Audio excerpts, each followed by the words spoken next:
ओम शांति। 2 जुलाई 2024 के ईश्वरीय महावाक्य। पहले एक नज़र मुरली के मुख्य पॉइंट पर। बाबा ने कहा, कथा वार्ता सुनते हैं तो बुद्धि बाहर भटकती है, यहाँ भी भटकती है। इसलिए रोज रोज कहते हैं, देही अभिमानी बनो। बाप आत्माओं को समझाते हैं, तुम सब स्टूडेंट देही अभिमानी होकर बैठो। शिव बाबा आते हैं पढ़ाने के लिए। पहली पहली बात समझाओ कि भगवान कौन है। भगवान जो पतित पावन दुखहर्ता सुख करता है, वह कहाँ है। उनको याद तो सब करते हैं। जब कोई आफतें आती है, कहते हैं, हे भगवान रहम करो। बहुत है जो सारा दिन याद नहीं करते हैं, 1 मिनट भी याद नहीं करते हैं, फिर याद दिलाने के लिए यहाँ बिठाते हैं। बाप ने कहा है, मेरी याद में बैठो। तो जब तक याद की तार जुटी हुई है, उतना समय सफलता है। जरा भी बुद्धि इधर उधर गई तो वह टाइम वेस्ट हुआ, निष्फल हुआ। और फिर बाबा ने कहा, अगर याद नहीं किया तो निष्फल हुआ। इससे क्या होगा, तुम जल्दी सतोप्रधान नहीं बनेंगे, फिर तो आदत पड़ जाएगी। बाबा कहते हैं 3-4 वर्ष से लेकर सब बातें याद रहती है। शुरू में इतने पाप नहीं होते हैं जितने बाद में होते हैं। दिन प्रतिदिन क्रिमिनल आई होती जाती है, दिन प्रतिदिन नीचे उतरते जाते हैं, फिर याद की यात्रा से ऊपर चढ़ सकते हैं। वैकुंठ बहुत नजदीक दिखाई देता है, बाकी थोड़ा टाइम है। याद की यात्रा में ही कमी है, इसलिए समझते हैं अभी टाइम है। याद की यात्रा जितनी होनी चाहिए उतनी नहीं है।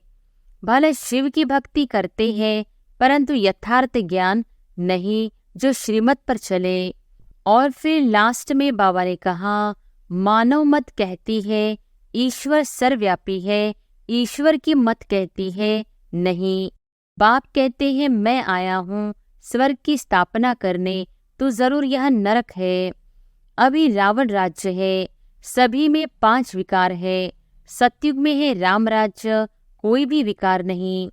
शरीर को कितने दुख लगते हैं, यह है दुखधाम। सुखधाम में तो शारीरिक दुख भी नहीं होते हैं। यहाँ तो कितनी हॉस्पिटल भरी हुई है, इनको स्वर्ग कहना भी बड़ी भूल है।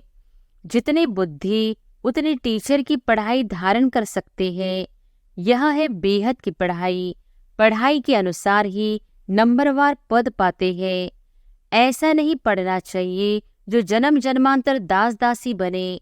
पुरुषार्थ करना है ऊंच बनने का। सच्ची शांति बाप की याद में है। जरा भी बुद्धि इधर उधर गई तो टाइम वेस्ट होगा, कमाई कम होगी। हाथों से काम करते रहो, दिल से बाप को याद करो। शरीर को तंदुरुस्त रखने के लिए घूमना फिरना यह भी भला करो, परंतु बुद्धि में बाप की याद रहे। अबलाएं ही मदद करती है स्वर्ग की स्थापना में। उनके पैसे ऐसे बर्बाद भी नहीं करने चाहिए। वह तुम्हारी परवरिश करती है तो तुम्हारा काम है उन्हों की परवरिश करना। और अब सुनते हैं महावाक्यों को विस्तार से। मुरली का सार। मीठे बच्चे, तुम यहाँ याद में रहकर पाप दग्ध करने के लिए आए हो, इसलिए बुद्धि योग निष्फल न जाए, इस बात का पूरा ध्यान रखना है। प्रश्न है, कौन सा सूक्ष्म विकार भी अंत में मुसीबत खड़ी कर देता है? उत्तर है, अगर सूक्ष्म में भी हबच लालच का विकार है, कोई चीज हबच के कारण इकट्ठी करके अपने पास जमा करके रख दी, तो वही अंत में मुसीबत के रूप में याद आती है। इसलिए बाबा कहते, बच्चे अपने पास कुछ भी न रखो। तुम्हें सब संकल्पों को भी समेटकर बाप की याद में रहने की टेव आदत डालनी है। इसलिए देही अभिमानी बनने का अभ्यास करो। ओम शांति। बच्चों को रोज रोज याद दिलाते हैं देही अभिमानी बनो, क्योंकि बुद्धि इधर उधर जाती है। अज्ञान काल में भी कथा वार्ता सुनते हैं तो बुद्धि बाहर भटकती है, यहाँ भी भटकती है। इसलिए रोज रोज कहते हैं देही अभिमानी बनो।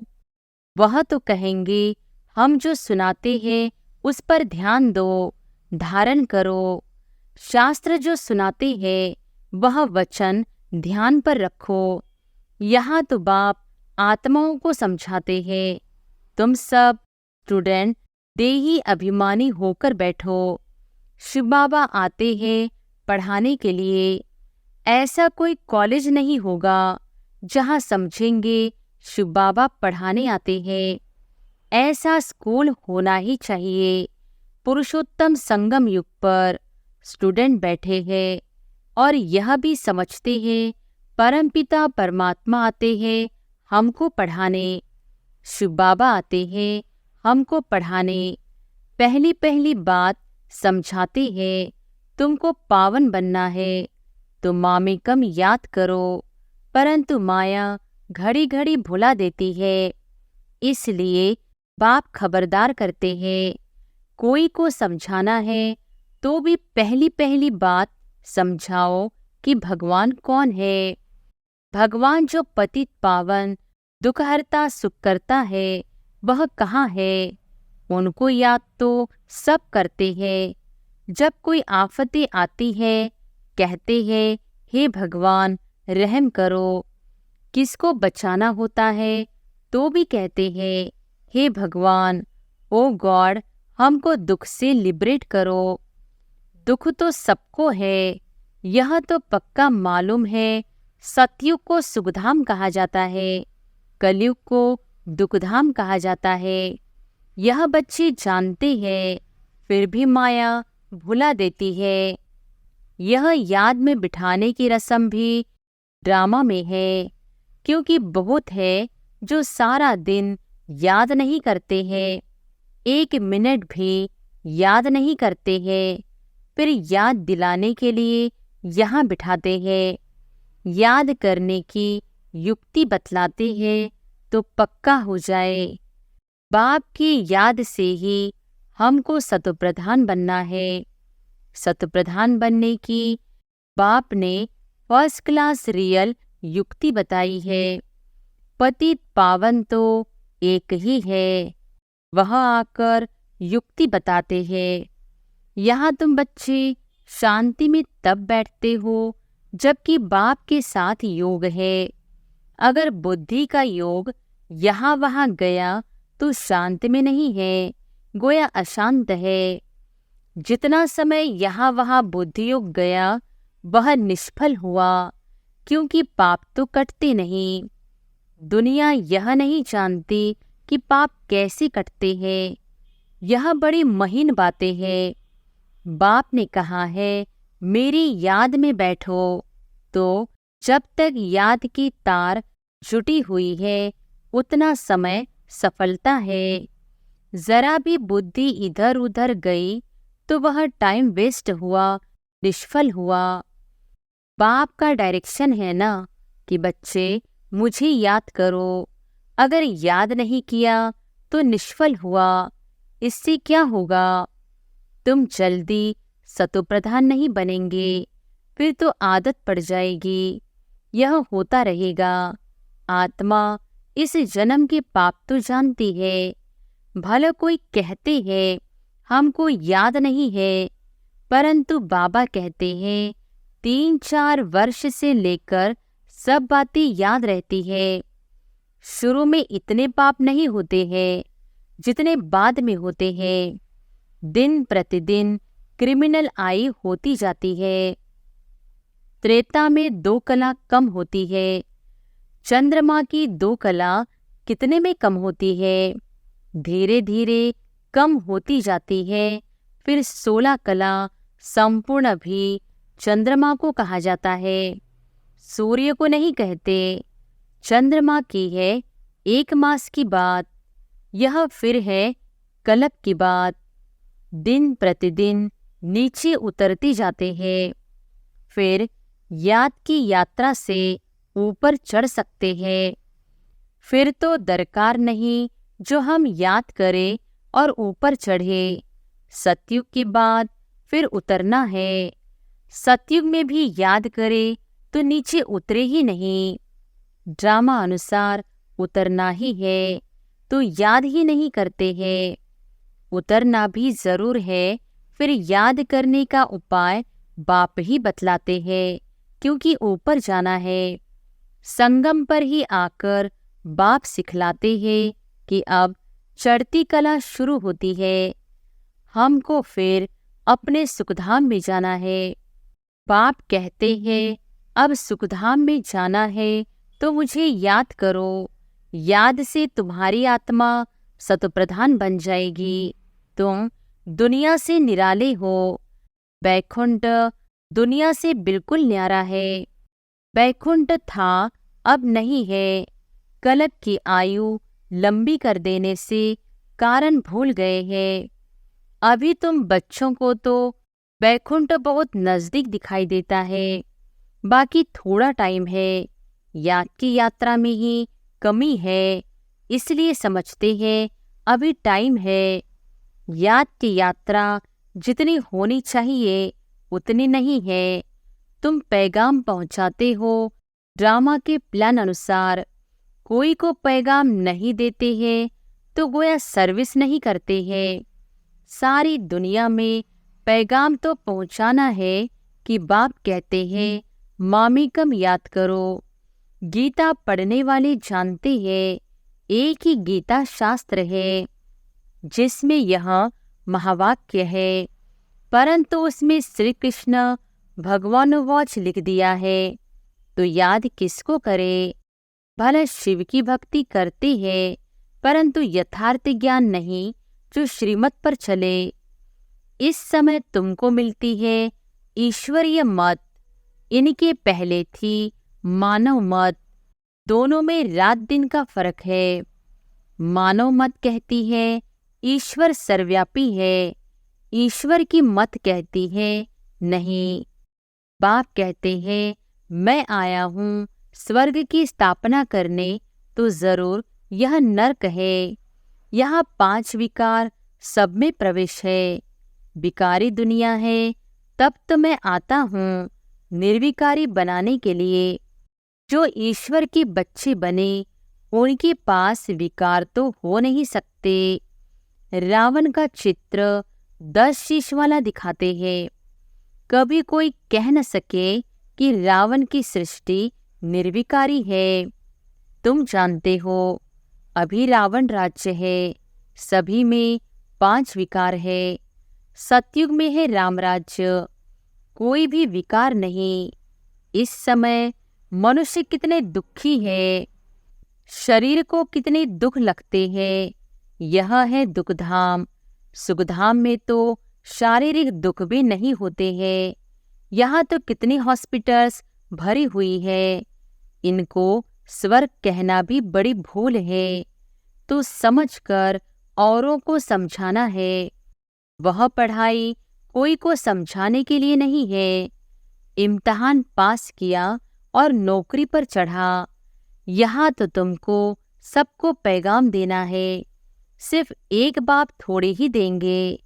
जो बहुत होशियार है उनको टीचर कहा जाता है, कम होशियार है तो उनको स्टूडेंट कहा जाता है। तुम्हें सबको पैगाम देना है, पूछना है भगवान को जानते हो? वह तो बाप है सबका। तो मूल बात है बाप का परिचय देना, क्योंकि कोई जानते नहीं है। ऊंचते ऊंच बाप है, सारे विश्व को पावन बनाने वाला है। सारा विश्व पावन था जिसमें भारत ही था, और कोई धर्म वाला कह न सके कि हम नई दुनिया में आए हैं। वह तो समझते हैं हमारे से आगे कोई होकर गए हैं। क्राइस्ट भी जरूर कोई में आएगा, उनके आगे जरूर कोई थे। बाप बैठ समझाते हैं मैं इस ब्रह्मा तन में प्रवेश करता हूँ। यह भी कोई मानते नहीं कि ब्रह्मा के तन में आते हैं। अरे ब्राह्मण तो चाहिए जरूर। ब्राह्मण कहाँ से आएंगे? जरूर ब्रह्मा से ही तो आएंगे ना। अच्छा, ब्रह्मा का बाप कभी सुना? वह है ग्रेट ग्रेट ग्रैंडफादर। उनका साकार फादर कोई नहीं। ब्रह्मा का साकार बाप कौन? कोई बतला न सके। ब्रह्मा तो गाया हुआ है, प्रजापिता भी है। जैसे निराकार शिव बाबा कहते हैं, उनका बाप बताओ। फिर साकार प्रजापिता ब्रह्मा का बाप बताओ। शिव बाबा तो एडॉप्ट किया हुआ नहीं है, यह एडॉप्ट किया हुआ है। कहेंगे इनको शिव बाबा ने एडॉप्ट किया, विष्णु को शिव बाबा ने एडॉप्ट किया है, ऐसा नहीं कहेंगे। यह तो तुम जानते हो, ब्रह्मा सो विष्णु बनते हैं, एडॉप्ट तो हुआ नहीं। शंकर के लिए भी बताया है, उनका कोई पार्ट है नहीं। ब्रह्मा से विष्णु, विष्णु से ब्रह्मा, यह 84 का चक्र है। शंकर फिर कहाँ से आया? उनकी रचना कहाँ है? बाप की तो रचना है, वह सब आत्माओं का बाप है। और ब्रह्मा की रचना है सब मनुष्य। शंकर की रचना कहाँ है? शंकर से कोई मनुष्य दुनिया नहीं रची जाती। बाप आकर यह सब बातें समझाते हैं, फिर भी बच्चे घड़ी घड़ी भूल जाते हैं। हर एक की बुद्धि नंबरवार है ना। जितने बुद्धि उतने टीचर की पढ़ाई धारण कर सकते हैं। यह है बेहद की पढ़ाई। पढ़ाई के अनुसार ही नंबरवार पद पाते हैं। भले पढ़ाई एक ही है, मनुष्य से देवता बनने की, परंतु डिनाइस्टी बनती है ना। यह भी बुद्धि में आना चाहिए कि हम कौन सा पद पाएंगे। राजा बनना तो मेहनत का काम है। राजाओं के पास दास दासियां भी चाहिए। दास दासियां कौन बनते हैं, यह भी तुम समझ सकते हो। नंबरवार पुरुषार्थ अनुसार हर एक को दासियां मिलती होंगी, तो ऐसा नहीं पढ़ना चाहिए जो जन्म जन्मांतर दास दासी बने। पुरुषार्थ करना है ऊंच बनने का, तो सच्ची शांति बाप की याद में है। जरा भी बुद्धि इधर उधर गई तो टाइम वेस्ट होगा, कमाई कम होगी, सतोप्रधान बन नहीं सकेंगे। यह भी समझाया है कि हाथों से काम करते रहो, दिल से बाप को याद करो। शरीर को तंदुरुस्त रखने के लिए घूमना फिरना यह भी भला करो, परंतु बुद्धि में बाप की याद रहे। अगर साथ में कोई हो तो झरमुई झगमुई नहीं करनी है। यह तो हर एक की दिल गवाही देती है। बाबा समझा देते हैं, ऐसी अवस्था में चक्कर लगाओ। पादरी लोग जाते हैं एकदम शांत में। तुम लोग ज्ञान की बातें सारा समय तो नहीं करेंगे, फिर जबान को शांत में लाकर शिव बाबा की याद में रेस करनी चाहिए। जैसे खाने के समय बाबा कहते हैं याद में बैठकर खाओ, अपना चाट रखो। बाबा अपना तो बताते हैं कि हम भूल जाते हैं। कोशिश करता हूँ, बाबा को कहता हूँ, बाबा हम पूरा समय याद में रहूँगा।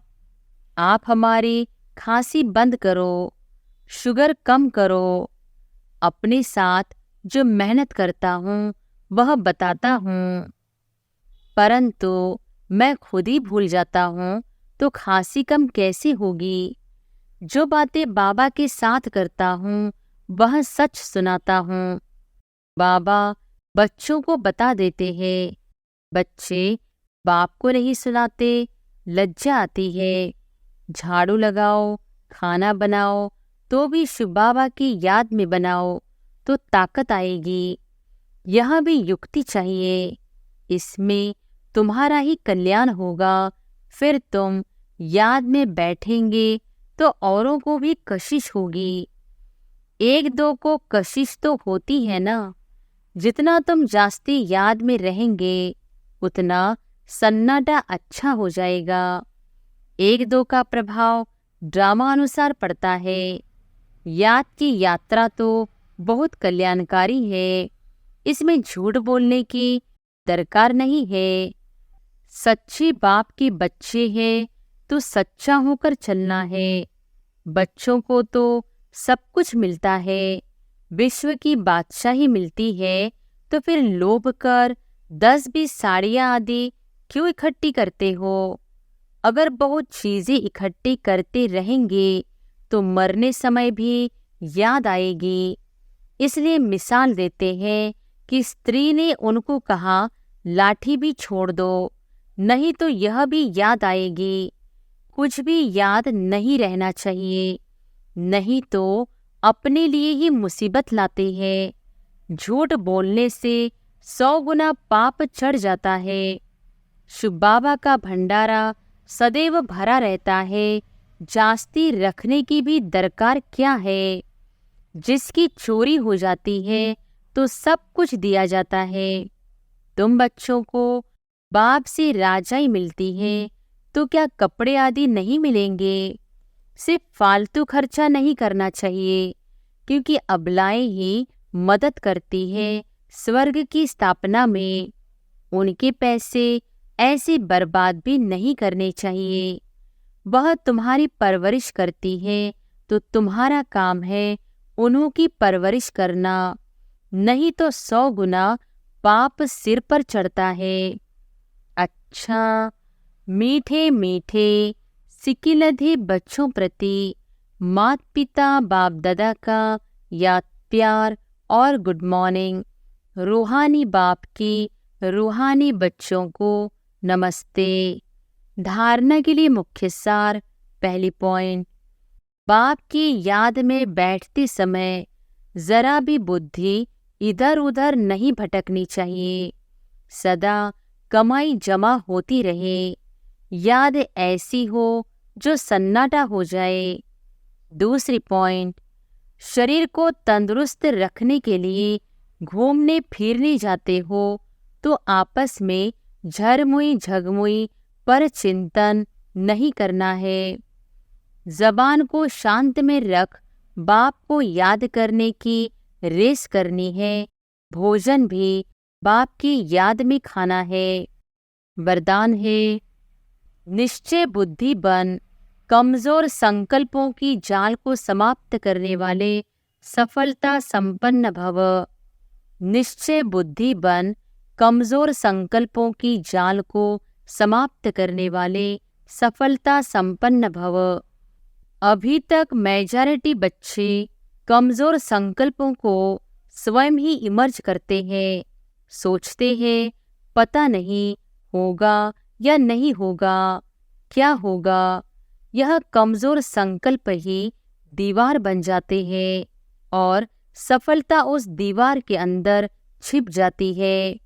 माया कमजोर संकल्पों की जाल बिछा देती है, उसी जाल में फंस जाते हैं। इसलिए मैं निश्चय बुद्धि विजयी हूँ। सफलता मेरा जन्मसिद्ध अधिकार है। इस स्मृति से कमजोर संकल्पों को समाप्त करो। स्लोगन है, तीसरा ज्वालामुखी नेत्र खुला रहे तो माया शक्तिहीन बन जाएगी। अच्छा, ओम शांति।